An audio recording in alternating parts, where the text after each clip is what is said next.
waking up being like, it's Friday, and getting that real excited feeling. And the reason I miss it is because every day to me is like a Friday. You know, it's like, it's still exciting because it's Friday, but I'm like, really no different. Am I ready? Okay. Hey guys. So I just wanted to get on here and just tell you something little. So October 9th is the anniversary of Teresa's passing. It's been 1 year. I can't even believe it. So much has happened in 1 year. About a month or so, I did an episode, and it was called the Elephant episode. And I'm not sure if any of you had a chance to watch it or listen. If not, it is on our podcast. But don't fear, we are going to redrop it and take the main parts. And I just thought dropping it on October 9th would be a really good way to honor Teresa and just to kind of show my listeners and everybody what's happened over this last year and how far we've come. I mean, we really have made it happen, honestly, we have. And what you can do to make it happen is if you have any elephant episodes that you would like to share or moments that you have had, please reach out to me. Come and see me, and we'll do an elephant episode together. And what we do with it, it's up to you. So it's definitely therapeutic, and it does the body good. The reason why it is so important for me to tell my story is because at that moment of loss,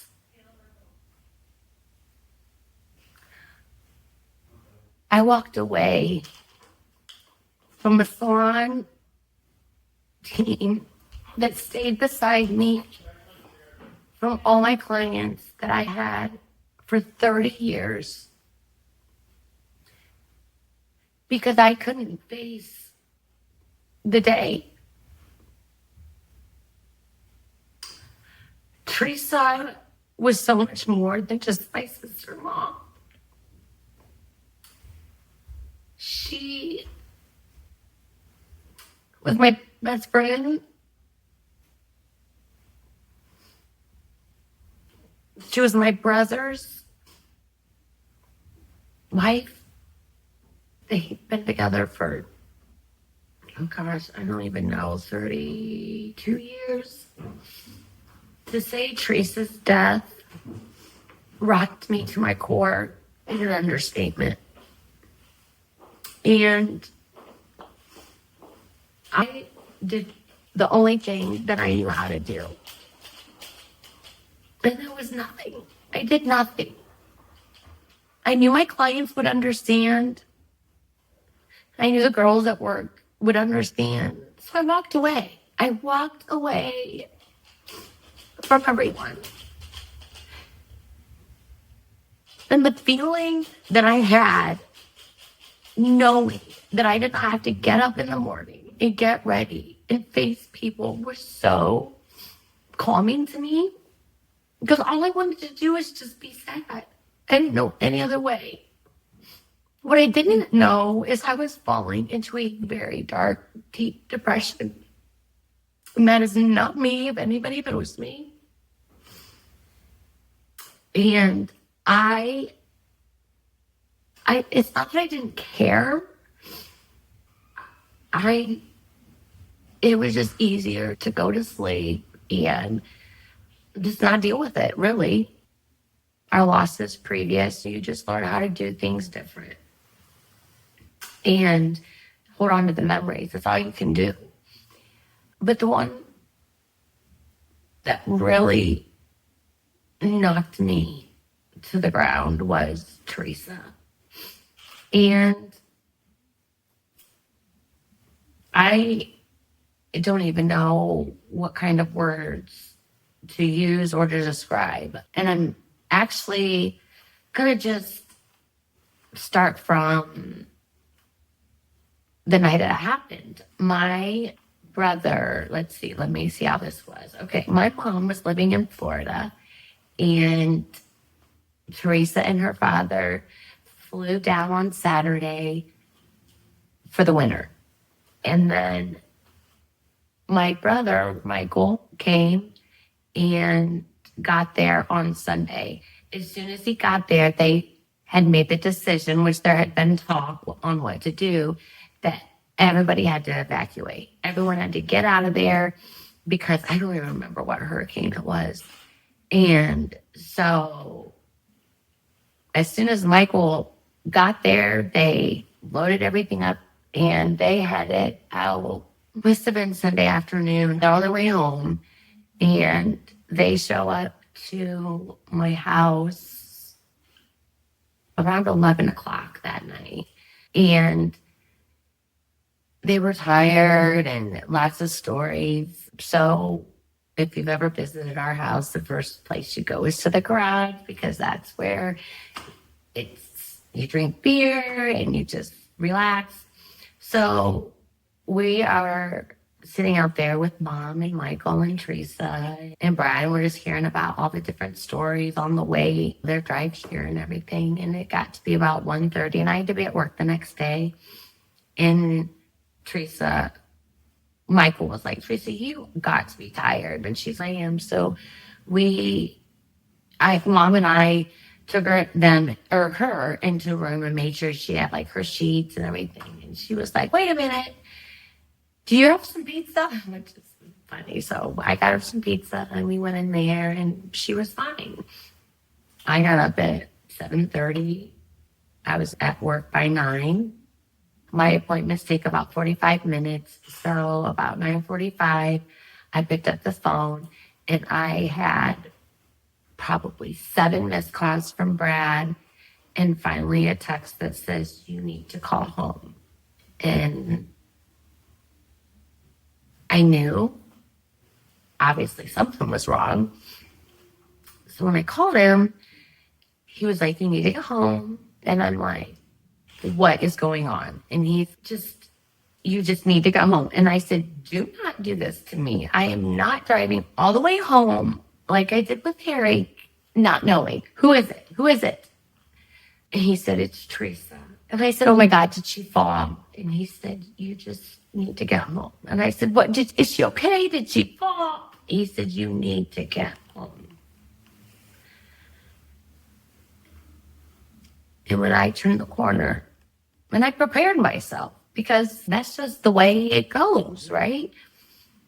And when I turned the corner and I saw the squad and the cops and the sheriff, I thought, here we go again. But why? It's not hard. You don't die from Parkinson's. And I pull into the drive.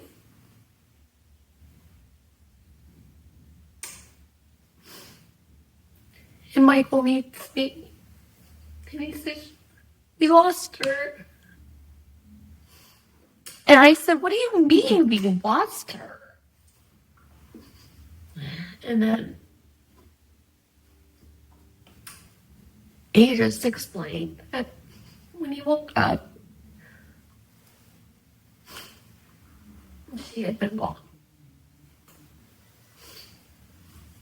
Today, I can look at that and be so thankful that she wasn't in any pain.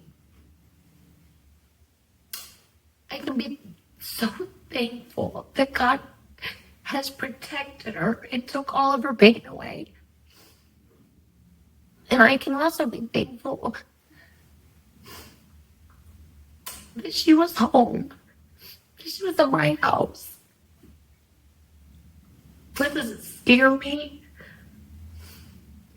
I feel closer to her. But at the time, I couldn't see any of that. It was so bad.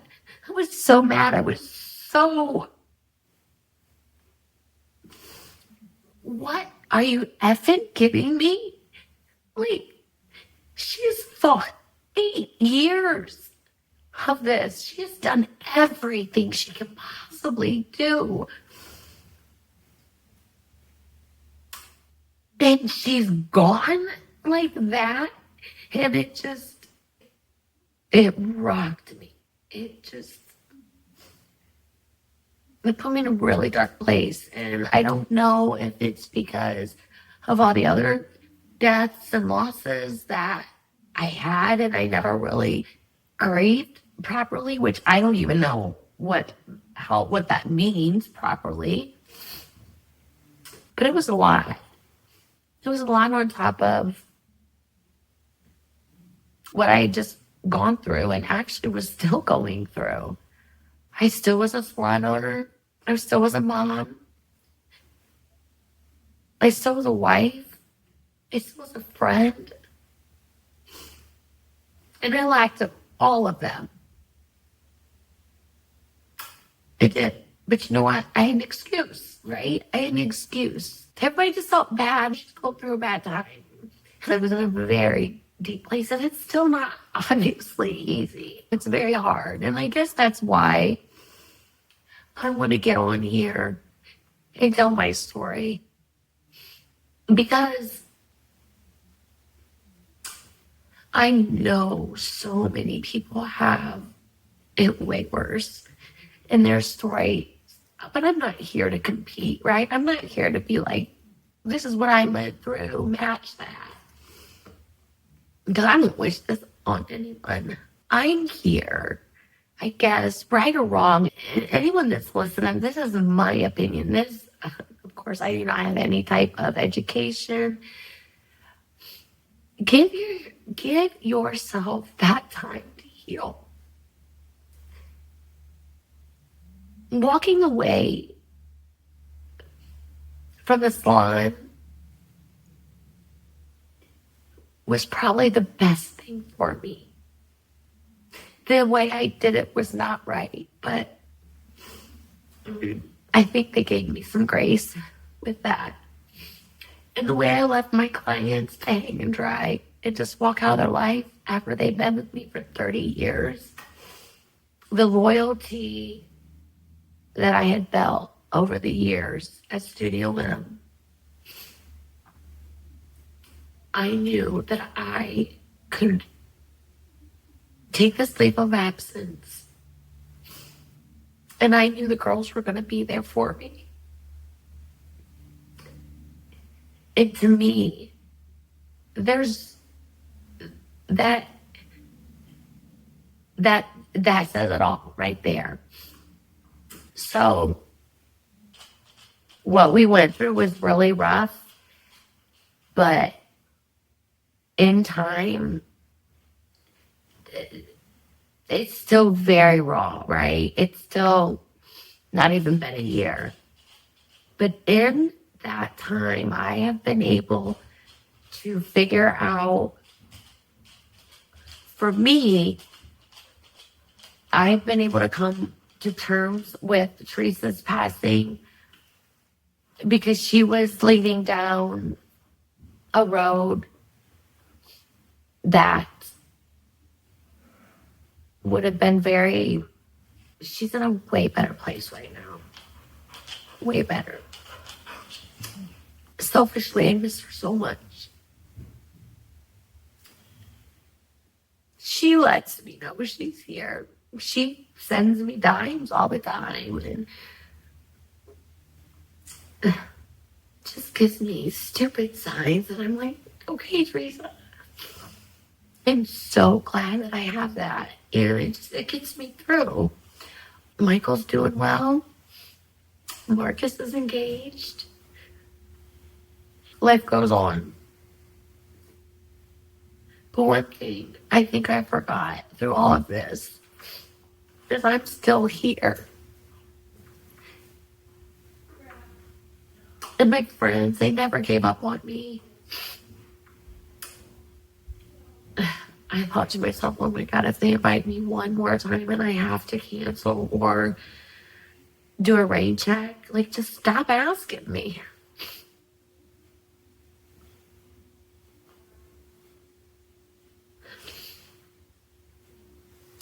It's hard, but I know in my heart that Teresa is pain-free.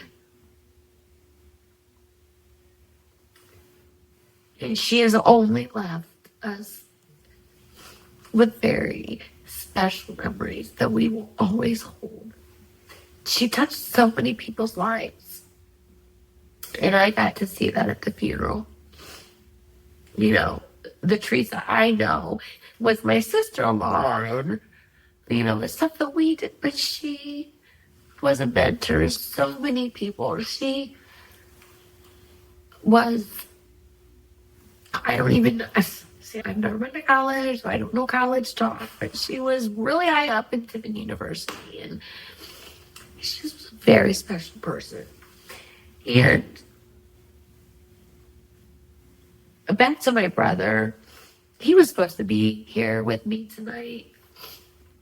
In fact, I'm actually shocked that he said yes at first.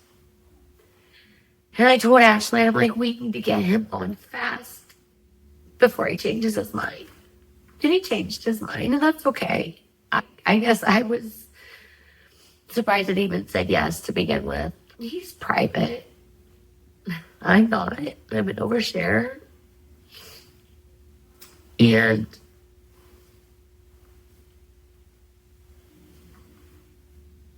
since he's not here, I'm just going to give him a little shout out because I don't like to tell him in front of his face. His head gets too big. The way Michael took care of Teresa. And he gets mad when I say that. Because he said, why? What do you mean? Like, why would he not? There's a lot of people that would. Being a caregiver is hard. And I only saw it secondhand. Sometimes I had to firsthand. We were a train wreck, Teresa and I. When I had to take care of her, oh my God. The last time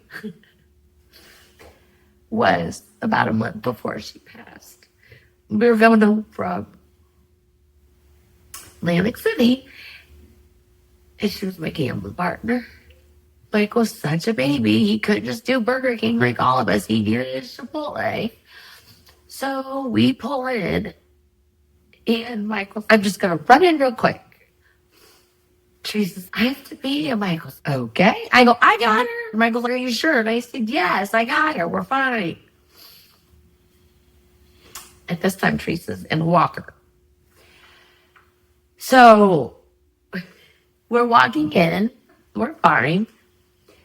We open the door, and they had those stupid rugs. And her wheel got, now she wasn't easy on her feet at that time anyways, but her wheel got stuck on the mat. We both come tumbling down on the ground. It's 2 PM, right? The whole line is looking, and all I see is Michael over there going. I get up, I'm like, we're good. And Michael just shakes his head, and Teresa was laughing so hard. So that's the kind of caregiver I am. But in all seriousness, my brother, he's not only been the rock for our family, he's a good guy. Teresa never stopped looking for a cure. I don't know if it's a cure.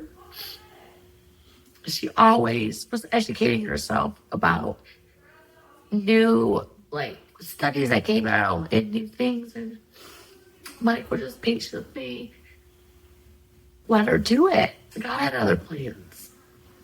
And God has plans for Michael and myself. And I still don't know what it is that God wants me to do that's bigger. But I have to believe it has something to do with the loss that I've had. I clearly am not better, but I think it's okay to be vulnerable sometimes. I don't want to be the slide owner that walks in and with the elephant in the room. And clients are scared to say, so how you been? Because they're scared I'm going to cry. Because I'm not going to cry. I have myself together. I promise I do. Teresa's anniversary is coming up. And I just thought, what a great tribute it would be for her to have this aired on her 1 year anniversary. Not to be sad about her, but in honor of her, that we are still keeping her memory alive. She was a big part of Studio Amp. She was there from the beginning. And as much as she wanted to get her hands on the stuff that I was doing and changing, she couldn't. But her eyes still worked well, and she could definitely give me her opinion and thoughts.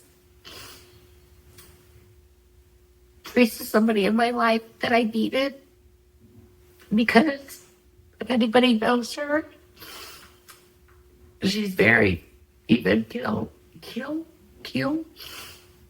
She helped me a lot through the beginning of hiring and getting started, because that was her background. I would always call it a nut race. Oh my God, blah, blah, blah. And she'd be like, no, calm down. Let's think about this. My life will never be the same. But I'm just so glad that I have the memories of Teresa. And my reasoning on getting on here today is because I'm loving my podcast, okay? I'm just going to say it. I love it. And I started out with, hey, we're going to just talk about some products here. And we're going to be doing some really cool things. I'm so excited. Every episode just gives me more and more ideas. But before we go any further with this, and before I get many more followers, no, I'm just joking.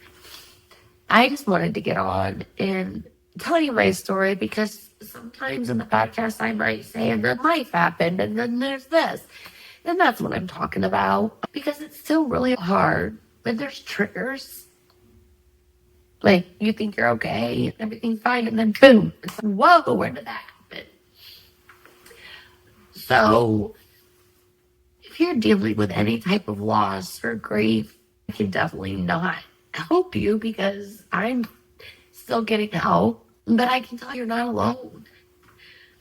And the way you're dealing with grief, I'm not here to say that's right or wrong. I'm saying is don't get stuck there. Okay? Because I could still be there right now. Thank God I had Brad to finally realize and listen to what I needed and what I wanted. And he stepped up, and we made it happen. And we use that word like, we joke, not joke. That is our slogan, make it happen. But honestly, everything that I've done, I can now look at the end of the road and see that sign, make it happen. And I'm going to push forward until I do. Because now every one of you knows. And when people know, they almost keep you accountable for it. So I'm not going to set out to fail in front of everyone. And I am not saying that.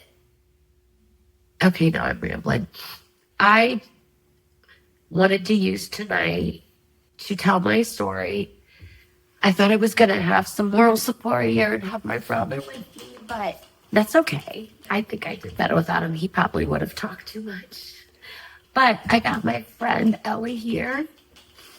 Ellie and I want you to know that you are invited to come and sit here with me and tell your elephant in the room story. Because it's very therapeutic, I promise. And you know what? We can just do it for fun, and we can not even post it. But if you have that elephant in the room story, or if you ever feel like